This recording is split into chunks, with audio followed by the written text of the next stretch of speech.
सेव्यमान पावनाग्निपङ्कजं ज्ञानयज्ञसूत्रमिन्दुशेखरं कृपाकरं नारदादियोगिवृन्दवन्दितं दिगम्बरं काशिकापुराधिनाथ कालभैरवं भजे।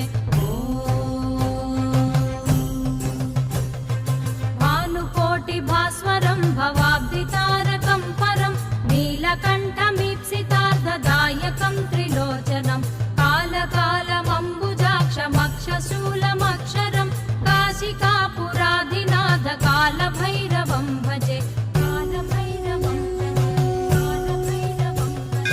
शूलटङ्कपाशदण्डपाणिमादिकारणं श्यामकायमादिदेवमक्षरं निरामयं भीमविक्रमं प्रभुं विचित्रताण्डवप्रियं काशिकापुराधिनाथ कालभैरवं